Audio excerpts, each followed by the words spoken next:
దేవుని నామానికి స్తోత్రం. ఈ ఛానల్ని ప్రతిరోజూ చూడటం ద్వారా మీరు ఒక సంవత్సరంలో బైబిల్ చదవవచ్చు. దయచేసి సబ్స్క్రైబ్ చేయండి. నేటి వేద ఆదికాండము భాగం 29వ అధ్యాయము. యాకోబు బయలుదేరి తూర్పు జనుల దేశమునకు వెళ్ళెను.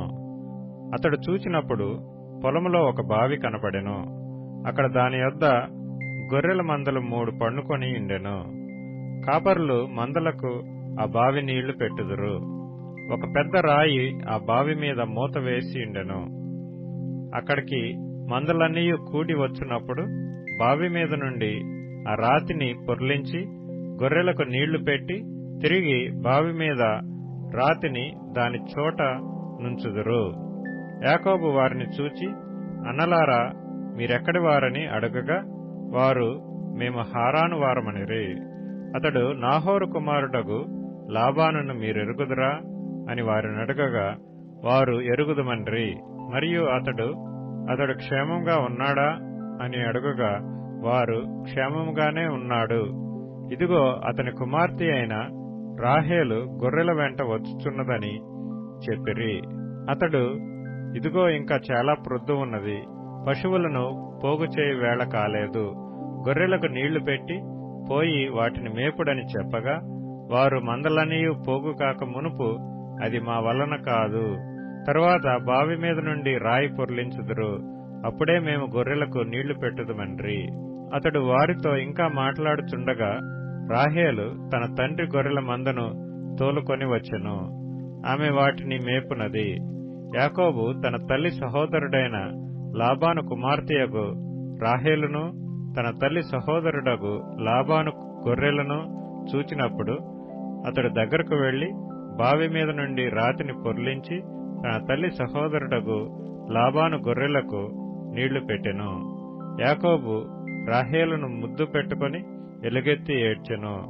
మరియు యాకోబు తాను ఆమె తండ్రి బంధువుడనియు రిబ్కా కుమారుడనియు రాహేలుతో చెప్పినప్పుడు ఆమె పరిగెత్తుకుని పోయి తన తండ్రితో చెప్పెను. లాబాను తన సహోదరి కుమారుడైన యాకోబు సమాచారం వినినప్పుడు అతనిని ఎదుర్కొనుటకు పరిగెత్తుకుని వచ్చి అతని కౌగలించి ముద్దు పెట్టుకొని తన ఇంటికి తోడుకొని పోయెను. అతడు ఈ సంగతులన్నీ లాబానుతో చెప్పెను. అప్పుడు లాబాను, నిజముగా నీవు నా ఎముకయు నా మాంసమునై ఉన్నావు అనెను. అతడు 1 నెల దినములు అతని యొద్ద నివసించిన తరువాత లాబాను, నీవు నా బంధువుడు వైనందున ఊరకయే నాకు కొలువు చేసేదవా? నీకేమి జీతము కావలెనో చెప్పుమని యాకోబుని అడిగెను. లాబానుకి 2 కుమార్తెలుండిరి. వారిలో పెద్దదాని పేరు లేయా, చిన్నదాని పేరు రాహేలు. లేయా జబ్బు కండ్లు కలది. రాహేలు రూపవతియు సుందరియు నై ఉండెను. యాకోబు రాహేలును ప్రేమించి, నీ చిన్న కుమార్తె అయిన రాహేలు కోసము నీకు 7 సంవత్సరములు కొలువు చేసేదనెను. అందుకు లాబాను, ఆమెను అన్యునికిచ్చుట కంటే నీకిచ్చుట మేలు, నా యొద్ద ఉండుమని చెప్పగా యాకోబు రాహేలు కోసము 7 సంవత్సరములు కొలువు చేసెను. అయినను అతడు ఆమెను ప్రేమించుట వలన అవి అతనికి కొద్ది దినములుగా తోచెను. తరువాత యాకోబు, నా దినములు సంపూర్ణమైనవి కనుక నేను నా భార్య యొద్దకు పోవునట్లు ఆమెను నాకిమ్మని లాబాను అడగగా లాబాను ఆ స్థలములోనున్న మనుషులనందరినీ పోగు చేసి విందు చేయించి రాత్రివేళ తన కుమార్తె అయిన లేయాను అతని యొద్దకు తీసుకొని పోగా యాకోబు ఆమెను కూడెను. మరియు లాబాను తన దాసి అయిన జిల్పాను తన కుమార్తె అయిన లేయాకు దాసిగా ఇచ్చెను. ఉదయమందు ఆమెను లేయా అని ఎరిగి అతడు లాబానుతో, నీవు నాకు చేసిన పని ఏమిటి? రాహేలు కోసమే గదా నీకు కొలువు చేసితిని, ఎందుకు నన్ను మోసపుచ్చితివనెను. అందుకు లాబాను, పెద్దదానికంటే ముందుగా చిన్నదానినిచ్చుట మా దేశ మర్యాద కాదు. ఈమె యొక్క వారము సంపూర్ణము చేయము. నీవిక 7 సంవత్సరములు నాకు కొలువు చేసిన ఎడల అందుకై ఆమెను కూడా నీకిచ్చెదమని చెప్పగా యాకోబు అలాగు చేసి ఆమె వారము సంపూర్తి అయిన తరువాత అతడు తన కుమార్తె అయిన రాహేలును అతనికి భార్యగా ఇచ్చెను. మరియు లాబాను తన దాసియగు బిల్హాను తన కుమార్తె అయిన రాహేలుకు దాసిగా ఇచ్చెను. యాకోబు రాహేలును కూడెను. మరియు అతడు లేయా కంటే రాహేలును బహుగా ప్రేమించి అతనికి మరి 7 ఏండ్లు కొలువు చేసెను. లేయా ద్వేషింపబడుట యెహోవా చూచి ఆమె గర్భము తెరిచెను. రాహేలు గొడ్రాలై ఉండెను. లేయా గర్భవతి అయి కుమారుని కని, యెహోవా నా శ్రమను చూచియున్నాడు గనుక నా పెనిమిటి నన్ను ప్రేమించును గదా అనుకొని అతనికి రూబేనను పేరు పెట్టెను. ఆమె మరలా గర్భవతి అయి కుమారుని కని, నేను ద్వేషింపబడితినన్న సంగతి యెహోవా విన్నాడు గనుక ఇతను కూడా నాకు దయచేసిననుకొని అతనికి షిమ్యోను అని పేరు పెట్టెను. ఆమె మరలా గర్భవతి అయి కుమారుని కని, తుదకు ఈసారి నా పెనిమిటి నాతో హత్తుకొని ఇండును, అతనికి 3 కుమారులను కంటిననుకొనెను. అందుచేత అతనికి లేవి అని పేరు పెట్టెను. ఆమె మరలా గర్భవతి అయి కుమారుని కని, ఈసారి యెహోవాను స్తుతించదననుకొని యూదా అని పేరు పెట్టెను. అప్పుడు ఆమెకు కానుపు ఉడిగెను. ఆదికాండము 30వ అధ్యాయం. రాహేలు తాను యాకోబునకు పిల్లలు కనకపోవట చూచి తన అక్కయందు అసూయపడి యాకోబుతో, నాకు గర్భఫలము నిమ్ము, లేని యెడల నేను చచ్చెదనెను. యాకోబు కోపము రాహేలు మీద రగులు కొనగా అతడు, నేను నీకు గర్భఫలమును ఇయ్యకపోయినా దేవునికి ప్రతిగానున్నానా అనెను. అందుకామె, నా దాసి అయిన బిల్హా ఉన్నది కదా, ఆమెతో పొమ్ము, ఆమె నా కొరకు పిల్లలను కనును, అలాగున ఆమె వలన నాకు పిల్లలు కలుగుదురని చెప్పి తన దాసి అయిన బిల్హాను అతనికి భార్యగా ఇచ్చెను. యాకోబు ఆమెతో పోగా బిల్హా గర్భవతి అయి యాకోబునకు కుమారుని కనెను. అప్పుడు రాహేలు, దేవుడు నాకు తీర్పు తీర్చెను, ఆయన నా మొర విని నాకు కుమారుని దయచేసిననుకొని అతనికి దాను అని పేరు పెట్టెను. రాహేలు దాసి అయిన బిల్హా తిరిగి గర్భవతి అయి యాకోబుకు 2వ కుమారుని కనెను. అప్పుడు రాహేలు, దేవుని కృప విషయమై నా అక్కతో పోరాడి గెలిచితుననుకొని అతనికి నఫ్తాలి అని పేరు పెట్టెను. లేయా తనకు కానుపు ఉడుగట చూచి తన దాసి అయిన జిల్ఫాను తీసుకొని యాకోబునకు ఆమెను భార్యగా ఇచ్చెను. లేయా దాసి అయిన జిల్ఫా యాకోబునకు కుమారుని కనగా లేయా, ఇది అదృష్టమే కదా అనుకొని అతనికి గాదు అని పేరు పెట్టెను. లేయా దాసి అయిన జిల్ఫా యాకోబునకు 2వ కుమారుని కనగా లేయా, నేను భాగ్యవంతురాలను, స్త్రీలు నన్ను భాగ్యవతి అందురు గదా అని అతనికి ఆషేరు అని పేరు పెట్టెను. గోధుమల కోత కాలములో రూబేను వెళ్లి పొలములో పుత్రదాత వృక్షపు పండ్లు చూచి తన తల్లి అయిన లేయాకు తెచ్చి ఇచ్చెను. అప్పుడు రాహేలు, నీ కుమారుని పుత్రదాత వృక్షపు పండ్లలో కొన్ని నాకు దయచేయమని లేయాతో అనగా ఆమె, నా భర్తను తీసుకుంటివే, అది చాలదా? ఇప్పుడు నా కుమారుని పుత్రదాత వృక్షపు పండ్లను తీసుకుందువా అని చెప్పెను. అందుకు రాహేలు, కాబట్టి నీ కుమారుని పుత్రదాత వృక్షపు పండ్ల నిమిత్తము అతడు ఈ రాత్రి నీతో శయనించునని చెప్పెను. సాయంకాలమందు యాకోబు పొలము నుండి వచ్చునప్పుడు లేయా అతనిని ఎదుర్కొనబోయి, నీవు నా యొద్దకు రావలెను, నా కుమారుని పుత్రదాత వృక్షపు పండ్లతో నిన్ను కొంటినని చెప్పెను. కాబట్టి అతడు ఆ రాత్రి ఆమెతో శయనించెను. దేవుడు లేయా మనవి వినెను గనుక ఆమె గర్భవతి యాకోబునకు 5వ కుమారుని కనెను. లేయా, నేను నా పెనిమిటికి నా దాసినిచ్చినందున దేవుడు నాకు ప్రతిఫలము దయచేసిననుకొని అతనికి ఇస్సాకారు అని పేరు పెట్టెను. లేయా మరలా గర్భవతి అయి యాకోబునకు 6వ కుమారుని కనెను. అప్పుడు లేయా, దేవుడు మంచి బహుమతి నాకు దయచేసెను, నా పెనిమిటికి 6 కుమారులను కనియున్నాను గనుక అతడికను నాతో కాపురము చేయుననుకొని అతనికి జెబూలూను అని పేరు పెట్టెను. ఆ తరువాత ఆమె కుమార్తెను కని ఆమెకు దీనా అని పేరు పెట్టెను. దేవుడు రాహేలును జ్ఞాపకం చేసుకుని ఆమె మనవి విని ఆమె గర్భం తెరిచెను. అప్పుడామె గర్భవతి అయి కుమారుని కని, దేవుడు నా నింద తొలగించిననుకొనెను.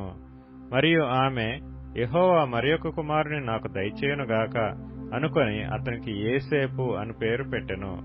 రాహేలు ఏసేపును కనిన తరువాత యాకోబు లాబానుతో, నన్ను పంపివేయము, నా చోటికిని నా దేశమునకును వెళ్ళెదను, నా భార్యలను నా పిల్లలను నాకు అప్పగించుము, అప్పుడు నేను వెళ్ళెదను, వారి కోసము నీకు కొలువు చేసితిని, నేను నీకు కొలువు చేసిన విధమును నీవెరుగుదువు గదా అని చెప్పెను.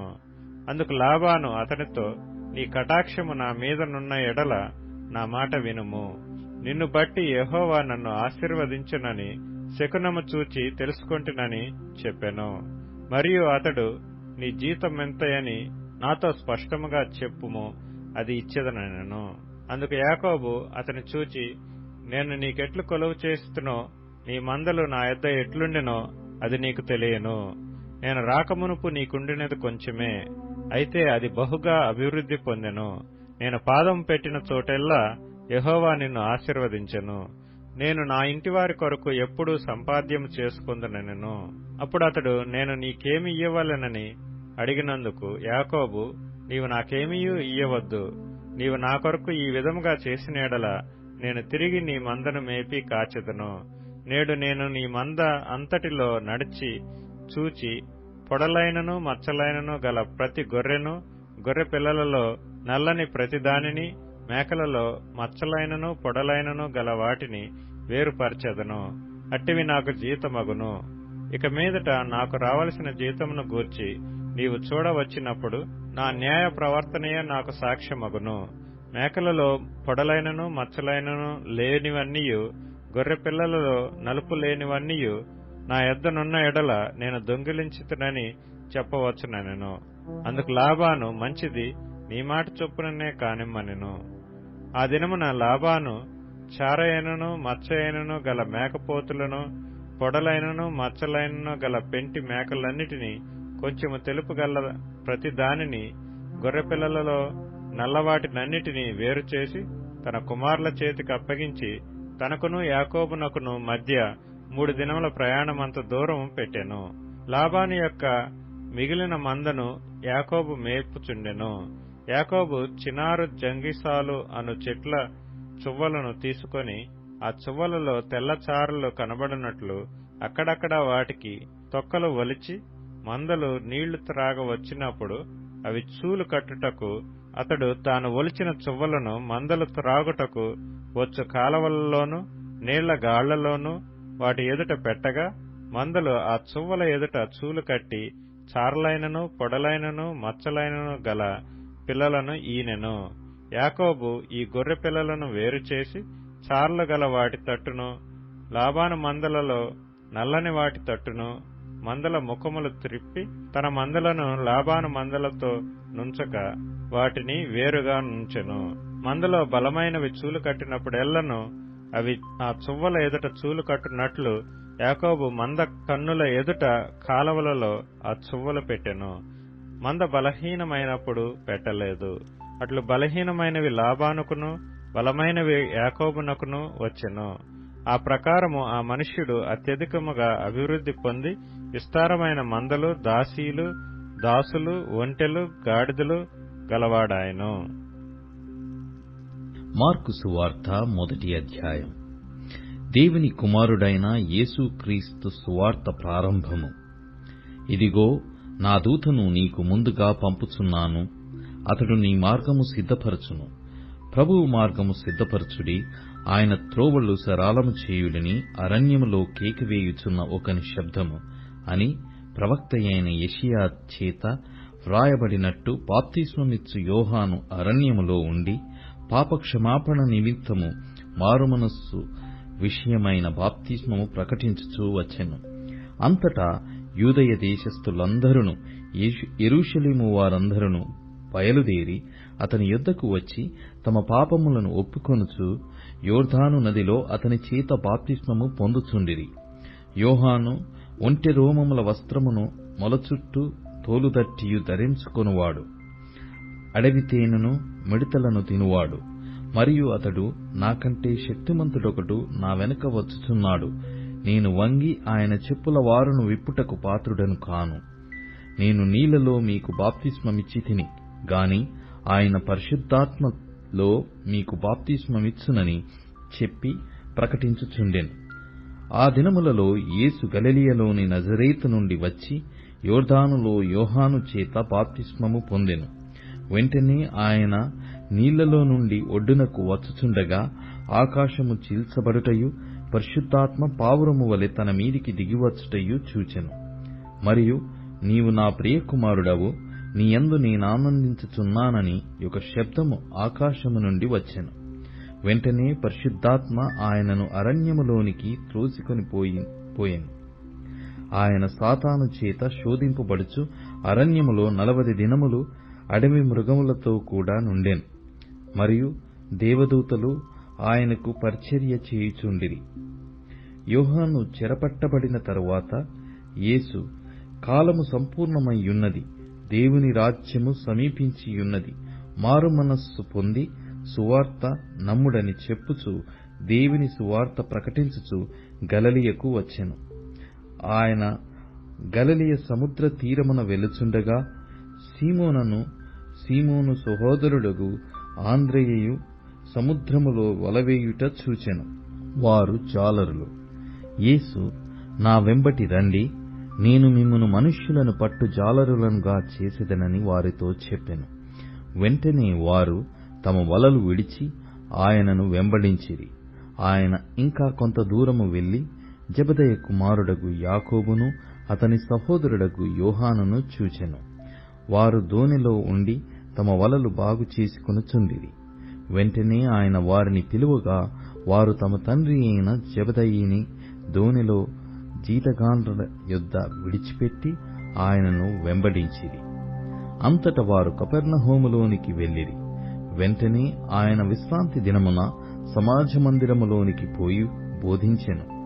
ఆయన శాస్త్రుల వలెగాక అధికారము గలవాని వలె వారికి బోధించెను గనక వారు ఆయన బోధకు ఆశ్చర్యపడిరి. ఆ సమయమున వారి సమాజ మందిరములో అపవిత్రాత్మ పట్టిన మనుష్యుడొకడుండెను. వాడు, నజరేయుడగు యేసు, మాతో నీకేమి? మమ్ము నశింపజేయుటకు వచ్చితివా? నీవెవడవో నాకు తెలియను. నీవు దేవుని పరిశుద్ధుడవు అని కేకలు వేసెను. అందుకు యేసు, ఊరకుండుము, వానిని విడిచిపోమ్మని దానిని గద్దింపగా ఆ అపవిత్రాత్మ వానిని విలవిలలాడించి పెద్ద కేక వేసి వాని విడిచిపోయెను. అందరును విస్మయమొంది, ఇదేమిటో, ఇది క్రొత్త బోధగా ఉన్నదే, ఈయన అధికారముతో అపవిత్రాత్మలకును ఆజ్ఞాపింపగా అవి ఆయనకు లోబడుచున్నవని ఒకనితో ఒకడు చెప్పుకొనిరి. వెంటనే ఆయనను గూర్చిన సమాచారము త్వరలో గలిలయ ప్రాంతములందంతటా వ్యాపించెను. వెంటనే వారు సమాజ మందిరములో నుండి వెళ్లి యాకోబుతోనూ యోహానుతోనూ సీమోను ఆంద్రెయ అనువారి ఇంట ప్రవేశించిరి. సీమోను అత్త జ్వరముతో పడి ఉండగా వెంటనే వారామెను గూర్చి ఆయనతో చెప్పిరి. ఆయన ఆమె దగ్గరకు వచ్చి చేయి పట్టి ఆమెను లేవనెత్తెను. అంతటా జ్వరము ఆమెను వదలెను గనుక ఆమె వారికి ఉపచారము చేయసాగెను. సాయంకాలము ప్రొద్దుగుంకినప్పుడు జనులు సకల రోగులను, దయ్యములు పట్టిన వారిని ఆయన యొద్దకు తీసుకుని వచ్చిరి. పట్టణమంతయు ఆ ఇంటి వాకిట కూడియుండెను. ఆయన నానావిధ రోగముల చేత పీడింపబడిన అనేకులను స్వస్థపరిచి అనేకమైన దయ్యములను వెళ్లగొట్టెను. అవి తన్ను ఎరిగియుండినందున ఆయన ఆ దయ్యములను మాటలాడనీయలేదు. ఆయన పెందలకడనే లేచి ఇంకనూ చాలా చీకటియుండగానే బయలుదేరి అరణ్య ప్రదేశమునకు వెళ్లి అక్కడ ప్రార్థన చేయుచుండెను.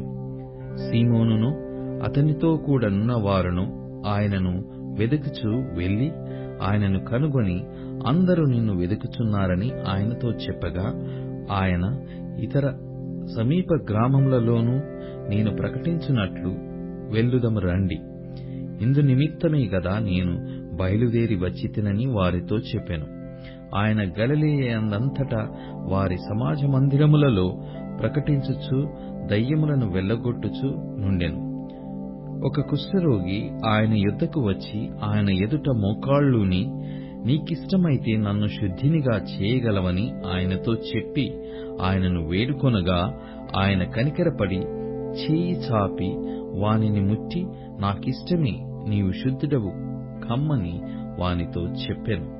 వెంటనే కుష్ఠరోగము వానిని విడిచెను గనక వాడు శుద్ధుడాయెను.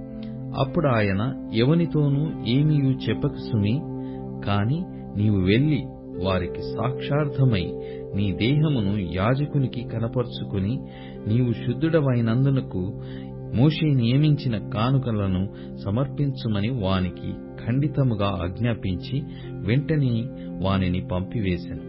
అయితే వాడు వెళ్లి దానిని గూర్చి విస్తారముగా ప్రకటించుటకును ఆ సంగతి ప్రచురము చేయుటకును ఆరంభించెను గనుక ఆయన ఇక పట్టణములలో బహిరంగముగా ప్రవేశింపలేక వెలుపల అరణ్య ప్రదేశములలో నుండెను.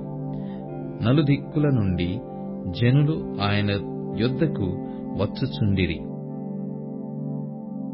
మార్కు సువార్త 2వ అధ్యాయం. కొన్ని దినములైన పిమ్మట ఆయన మరలా కపెర్నహూములోనికి వచ్చెను. ఆయన ఇంట ఉన్నాడని వినవచ్చినప్పుడు అనేకులు కూడి వచ్చిరి గనుక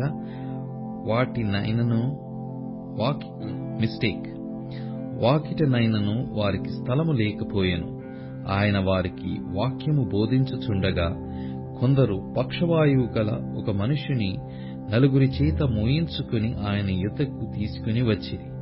చాలా మంది కూడియున్నందున వారాయన యొద్దకు చేరలేక ఆయన యున్న చోటికి పైగా ఇంటి కప్పు విప్పి సందు చేసి పక్షవాయువు గల వానిని పరుపుతోనే దింపిరి. యేసు వారి విశ్వాసము చూచి, కుమారుడా, నీ పాపములు క్షమింపబడి ఉన్నవని పక్షవాయువు గల వానితో చెప్పెను. శాస్త్రులలో కొందరు అక్కడ కూర్చుండియుండిరి. వారు, ఇతడు ఇట్లెందుకు చెప్పుచున్నాడు? దేవదూషణ చేయుచున్నాడు గదా. దేవుడొక్కడే తప్ప పాపమును క్షమింపగలవాడెవడని తమ హృదయములలో ఆలోచించుకొనిరి. వారు తమలో తాము ఇలాగున ఆలోచించుకొనుట యేసు వెంటనే తన ఆత్మలో తెలుసుకుని, మీరీలాటి సంగతులు మీ హృదయములలో ఎందుకు ఆలోచించుకొనుచున్నారు? ఈ పక్షవాయు గలవానితో నీ పాపములు క్షమింపబడియున్నవని చెప్పుట సులభమా? నీవు లేచి నీ పరిపెత్తుకుని నడుమని చెప్పుట సులభమా? అయితే పాపములు క్షమించుటకు భూమి మీద మనుష్య కుమారునికి అధికారము కలదని మీరు తెలుసుకునవలెనని వారితో చెప్పి, పక్షవాయువు గల వానిని చూచి, నీవు లేచి నీ పరిపెత్తుకుని ఇంటికి పొమ్మని నీతో చెప్పుచున్నానెను. తక్షణమే వాడు లేచి పరిపెత్తుకుని వారందరి ఎదుట నడిచిపోయెను గనక వారందరూ విభ్రాంతి నొంది, మనమిలాంటి కార్యములను ఎన్నడూనూ చూడలేదని చెప్పుకొనుచు దేవుని మహిమపరిచిరి. ఆయన సముద్ర తీరమున మరల నడిచిపోవుచుండెను. జనులందరూ ఆయన యొద్దకు రాగా ఆయన వారికి బోధించెను. ఆయన మార్గమున వెళ్ళుచు సుంకపు మెట్టునొద్ద కూర్చున్న అల్ఫయి కుమారుడగు లేవీని చూచి, నన్ను వెంబడించుమని అతనితో చెప్పగా అతడు లేచి ఆయనను వెంబడించెను. అతని ఇంట ఆయన భోజనమునకు కూర్చుండియుండగా సుంకరులను పాపులను అనేకులు యేసుతోనూ ఆయన శిష్యులతోనూ కూర్చుండియుండిరి. ఇట్టివారనేకులుండిరి. వారాయనను వెంబడించువారైరి. పరిసయ్యులలో నున్న శాస్త్రులు ఆయన సుంకరులతోనూ పాపులతోనూ భుజించుట చూచి, ఆయన సుంకరులతోనూ పాపులతోనూ కలిసి భోజనము చేయుచున్నాడేమని ఆయన శిష్యులను అడగగా, యేసు ఆ మాట విని, రోగులకే గాని ఆరోగ్యము గలవారికి వైద్యుడక్కరలేదు. నేను పాపులనే పిలువ వచ్చితిని గాని నీతిమంతులను పిలువరాలేదని వారితో చెప్పెను. యోహాను శిష్యులను పరిసయ్యులను ఉపవాసము చేయుట కద్దు. వారు వచ్చి, యోహాను శిష్యులను పరిసయ్యుల శిష్యులను ఉపవాసము చేయుదురు గాని నీ శిష్యులు ఉపవాసము చేయరు. దీనికి హేతువేమని ఆయనను అడగగా, యేసు, పెళ్లి కుమారుడు తమతో కూడా ఉన్న కాలమున పెళ్లి ఇంటివారు ఉపవాసము చేయదగునా?